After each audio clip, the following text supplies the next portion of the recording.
नमस्ते। आज का हमारा टॉपिक है ह्यूमन हार्ट। ह्यूमन हार्ट एक महत्वपूर्ण ऑर्गन है, मस्कुलर ऑर्गन है, पंपिंग ऑर्गन है, जिसका काम है हमारी पूरी बॉडी में ब्लड को पंप करना। यह एक मस्कुलर ऑर्गन है जो कि विशेष प्रकार की मसल से बना होता है। इन मसल्स को कार्डियक मसल्स कहते हैं। ये इन पेशियों में या इन मसल्स में कंट्रक्शन की पावर होती है, जिससे हमारा हृदय निरंतर संकुचित होकर एवं रिलैक्स होकर पूरी बॉडी में ब्लड को पंप करता है। हार्ट दोनों लंग्स के बीच में थोड़ी सी कैविटी में स्थित होता है। यह कुछ लेफ्ट की ओर होता है, इसलिए हमारा जो लेफ्ट लंग है वो कुछ छोटा एवं लंबा होता है। हार्ट की जो आकृति होती है वह शंक्वाकार होता है, अंदर से यह खोखला होता है। हार्ट का जो आकार है वो अपनी मुट्ठी के आकार के बराबर होता है। यदि आपको आपके हार्ट का साइज मालूम करना है तो वह आपके बंद मुट्ठी के आकार के बराबर होगा। हार्ट का वजन औसतन 250 ग्राम होता है। हार्ट के अंदर कुल 4 चेंबर होते हैं। ऊपर के जो चेंबर होते हैं वो कुछ छोटे होते हैं, जिन्हें क्रमशः दायां अलिंद व बायां अलिंद कहते हैं।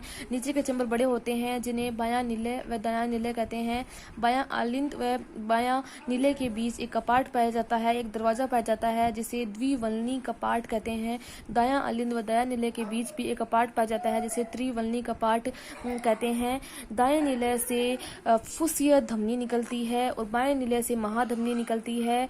इसके अलावा हार्ट जब संकुचित होता है तो उसे कंट्रक्शन कहते हैं। इस कंट्रक्शन को सिस्टोल भी कहा जाता है। और हार्ट जब रिलैक्स कंडीशन में आता है तो इसे डायस्टोल कहते हैं, इसे शिथिलन भी कहते हैं। एक कंट्रक्शन प्लस एक रिलैक्सेशन को ही हार्ट बीट कहा जाता है। एक हार्ट बीट में 0.8 सेकंड का समय लगता है। हार्ट 1 मिनट में 72 बार धड़कता है या औसतन 72 से 80 बार धड़कता है। हार्ट की स्टडी को साइंस में कार्डियोलॉजी कहते हैं, या कार्डियो वर्ड हमेशा हार्ट के लिए यूज किया जाता है। हार्ट की जो कवरिंग होती है हार्ट की प्रोटेक्शन के लिए, उसे पेरिटोनियम या पेरिकोर्डियम कहते हैं। अब हम हार्ट के मैकेनिज्म पढ़ेंगे। तो सबसे पहले क्या होता है कि बॉडी में विभिन्न जो क्रियाएं होती है उससे अशुद्ध रुधिर बनता है। अशुद्ध रुधिर का यहाँ मतलब है CO2 युक्त रुधिर। वह 2 महाशिरा द्वारा 2 होती है, ऊर्ध्व व निम्न महाशिरा। ये महाशिरा अशुद्ध रुधिर को दायां अलिंद में लेकर आती है। इसी समय क्या होगा, फेफड़ों से शुद्ध रुधिर जो कि फुफ्फुसीय शिरा लेकर आएगी, बाएं अलिंद में लेके आएगी।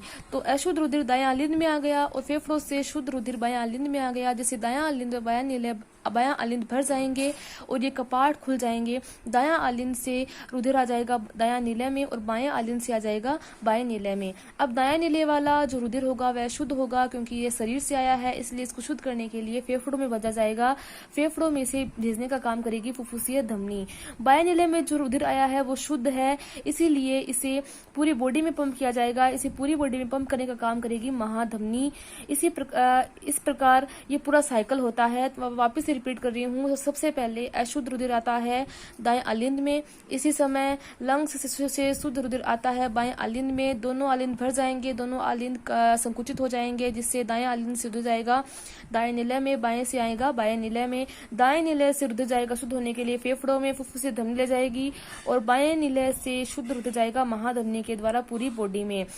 इस प्रकार शरीर से आता है दाएं अलिंद में, दाएं अलिंद से दाएं नीले में, दाएं नीले से आ जाएगा लंग्स में और लंग्स में जाकर ये शुद्ध होकर वापस यूटर्न मार के बाएं अलिंद में आएगा, बाएं अलिंद से बाएं नीले में और फिर शरीर में। इस पूरे मैकेनिज्म को द्विपरिसंचरण तंत्र कहते हैं, क्योंकि जो एक ही रुधिर है वो हार्ट में 2 बार एंटर होता है, इसीलिए इसे द्विपरिसंचरण तंत्र या डबल सर्कुलेशन का नाम दिया गया है। मैं बता दूं, सबसे बड़ी धमनी होती है महाधमनी, जो कि बाएं नीले से निकलती है।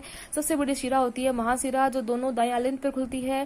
फुफ्फुसीय धमनी दाएं नीले से निकलती है। याद रखिए, धमनी में हमेशा शुद्ध रुधिर होगा, लेकिन फुफ्फुसीय धमनी में अशुद्ध रुधिर होता है, ये इसका अपवाद है। फुफ्फुसीय शिरा जो कि लंग्स से निकलती है, इसमें यह फेफड़ों से बाएं अलिंद में आती है, इसमें हमेशा शुद्ध रुधिर होता है। मैं बता दूं, अब कार्डियक आउटपुट के बारे में बताऊं तो कार्डियक आउटपुट होता है 1 मिनट में हृदय द्वारा बॉडी में पंप किए जाने वाले ब्लड की मात्रा। कार्डियक आउटपुट यानी CO, इसको रिप्रेजेंट किया जाता है stroke volume plus heart beat. Stroke volume क्या होता है? स्ट्रोक वॉल्यूम कि ये बायां अलिंद 1 मिनट में कितना ml रुधिर बॉडी में पंप करता है, इसे स्ट्रोक वॉल्यूम कहते हैं। तो कार्डियक आउटपुट होगा stroke volume plus multiply cardiac output होगा स्ट्रोक वॉल्यूम को यदि अपन हार्ट रेट से मल्टीप्लाई कर दे तो कार्डियक आउटपुट किसी भी व्यक्ति का आ जाएगा। हार्ट रेट जैसे यदि एक व्यक्ति का रुधिर 1 मिनट में 72 बार धड़कता है तो यहाँ 72 आएगा। स्ट्रोक वॉल्यूम कितना ml ब्लड पंप किया जा रहा है, यदि इसको मल्टीप्लाई कर दे तो कार्डियक आउटपुट आ जाएगा। Thank you.